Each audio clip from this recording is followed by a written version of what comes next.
گل نوخیز اختر کا مزاحیہ novel ٹھائیں ٹھائیں fish. جیسے ہی نائی نے میرے سر پر اس طرح پہننا شروع کیا مجھے سکون سا آ گیا۔ ٹنڈ کروانا میرے لیے ہمیشہ باعث اطمینان رہا ہے۔ جیسے جیسے اس طرح میرے سر پر پھیرتا جاتا مجھے اپنا آپ ہلکا پھلکا لگنے لگتا۔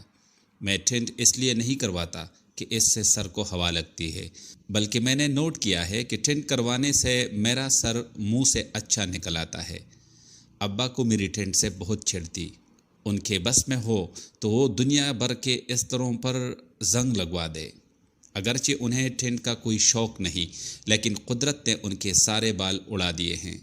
ابا کی اتنی گھنی ٹھنڈ دیکھ کر میرے منہ سے رال ٹپکنے لگتی ہے، اور میں سوچتا ہوں کہ کاش میرا سر بھی ایسا سموتھ ہو جائے۔ مجھے یاد ہے جب میں چھوٹا ہوتا تھا تو ابا کے سر پر چھپت مارنے کا بڑا مزہ آتا تھا۔ بالکل ایسی آواز آتی تھی جیسے طبلے کی ترکٹ سے آتی ہے۔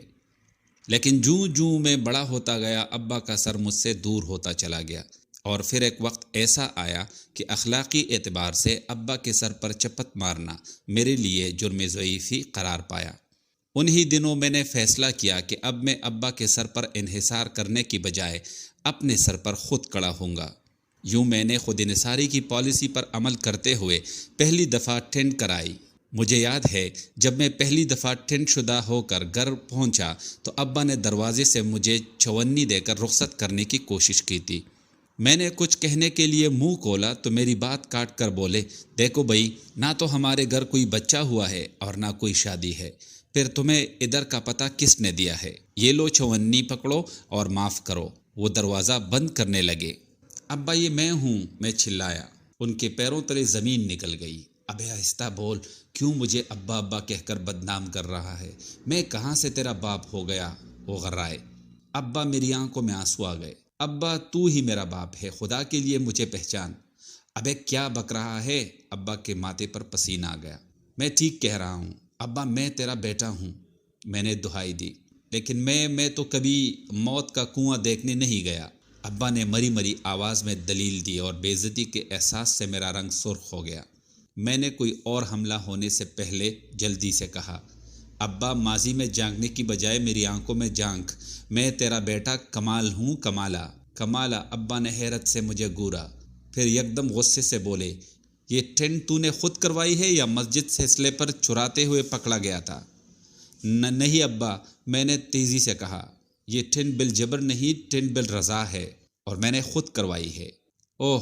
ابا نے ہونٹ سکیڑے، لیکن اس کا فائدہ بہت ہے ابا اس کا۔ دیکھنا، سر کو ہوا بھی لگتی رہتی ہے، ہاتھ پھیرنے سے بھی مزہ آتا ہے، اور بار بار کی کٹنگ کا خرچہ بھی بچتا ہے۔ آخری جملہ ابا کے دل میں اتر گیا۔ بچت ابا کا پسندیدہ ترین عمل تھا، اور اس حوالے سے ہونے والے 7 قتل بھی وہ معاف کر سکتے تھے۔ انہوں نے فرط جذبات سے مغلوب ہو کر پوری ذمہ داری سے میری ٹھنڈ پر ایک طویل بوسہ دیا، اور گھر کے دروازے میرے لیے کھول دیے۔ اب میں اپنا تعارف کراتا ہوں۔ میرا نام کمال عرف کمالا ہے، عرف کالو، عرف کاما، عرف ڈنگر، عرف کوتھا۔